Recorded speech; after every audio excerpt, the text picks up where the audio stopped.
Olá! Hoje a gente vai desvendar um erro de lógica muito comum, um que vemos por aí todos os dias e que, acredite, pode ter consequências sérias. A ideia em si é simples, mas quando a gente entende o que ela realmente significa, nossa forma de ver a ciência, as notícias, tudo muda para sempre.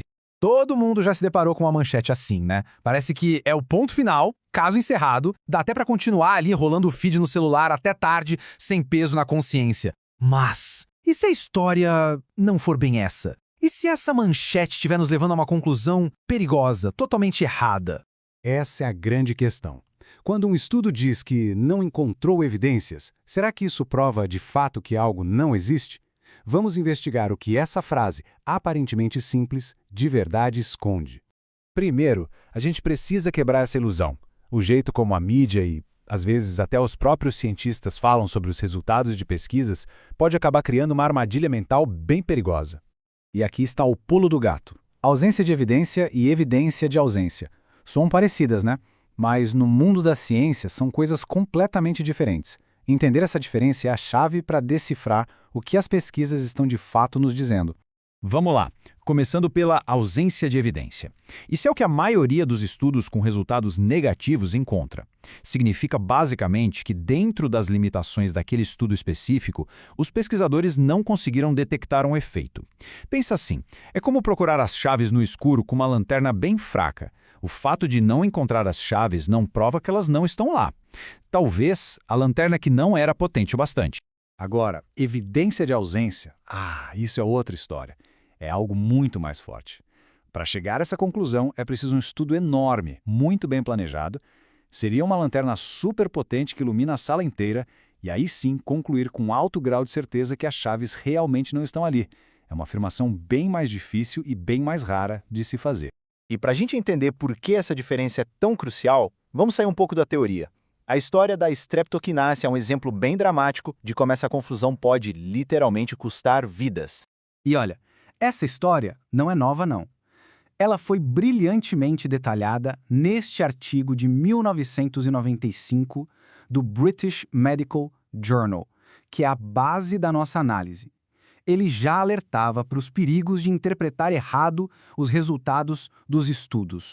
A história gira em torno de um remédio chamado streptokinase, usado para tratar ataques cardíacos. Ao longo dos anos foram feitos 24 ensaios clínicos diferentes para testar se ele funcionava. E é aqui que a coisa fica interessante. Desses 24 estudos, sabe quantos encontraram um benefício estatisticamente significativo? Apenas 5. E os outros 19, todos foram considerados negativos. Ou seja, não encontraram nada. Se a gente seguir a lógica daquela manchete sobre o sono, a conclusão parece óbvia. A maioria dos estudos deu negativo, então o remédio não deve funcionar. E por muito tempo foi exatamente isso que muitos médicos pensaram. Só que eles estavam completamente enganados. Foi só mais tarde que a verdade veio à tona. Quando os pesquisadores juntaram os dados de todos os 24 estudos numa análise só, o resultado foi claríssimo.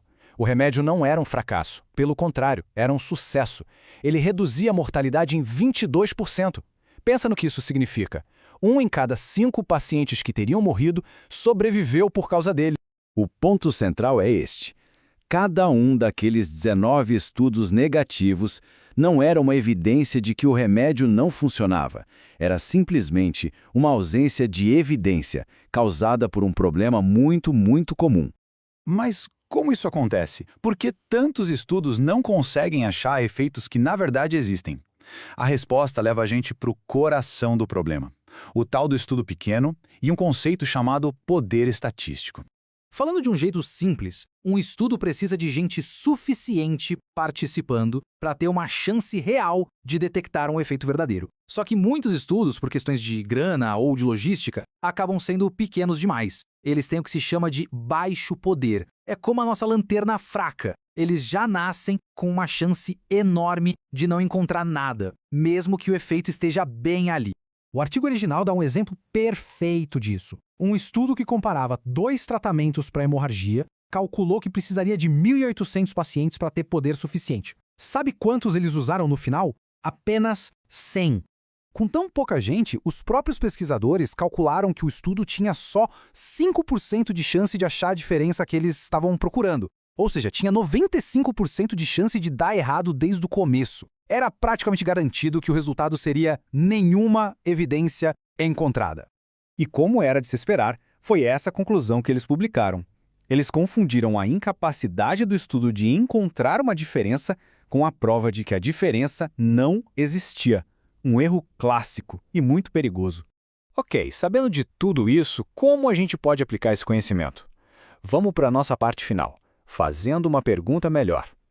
É aqui que a gente transforma essa ideia numa ferramenta para o dia a dia. É fundamental entender que isso vai muito além da medicina. O próprio artigo aponta que esse mesmo erro de raciocínio aparece em debates sobre a segurança de pesticidas, sobre os riscos de campos eletromagnéticos, o impacto da violência na TV e muitas outras questões de saúde pública, onde a certeza é algo bem difícil de se ter. E aqui mora o verdadeiro perigo. Em questões de saúde pública, ficar esperando uma evidência de ausência perfeita e absoluta antes de tomar uma atitude pode ser uma péssima decisão. Às vezes, não fazer nada só porque há uma ausência de evidência é o maior risco de todos. Então, fica a reflexão. Da próxima vez que aparecer uma manchete ou algum especialista falar "não há evidências", vale a pena parar um segundo. A pergunta a ser feita não é só o que o estudo encontrou, mas sim, será que esse estudo era grande e poderoso o suficiente para ter encontrado alguma coisa, se essa coisa existisse? Essa simples pergunta, ela muda todo o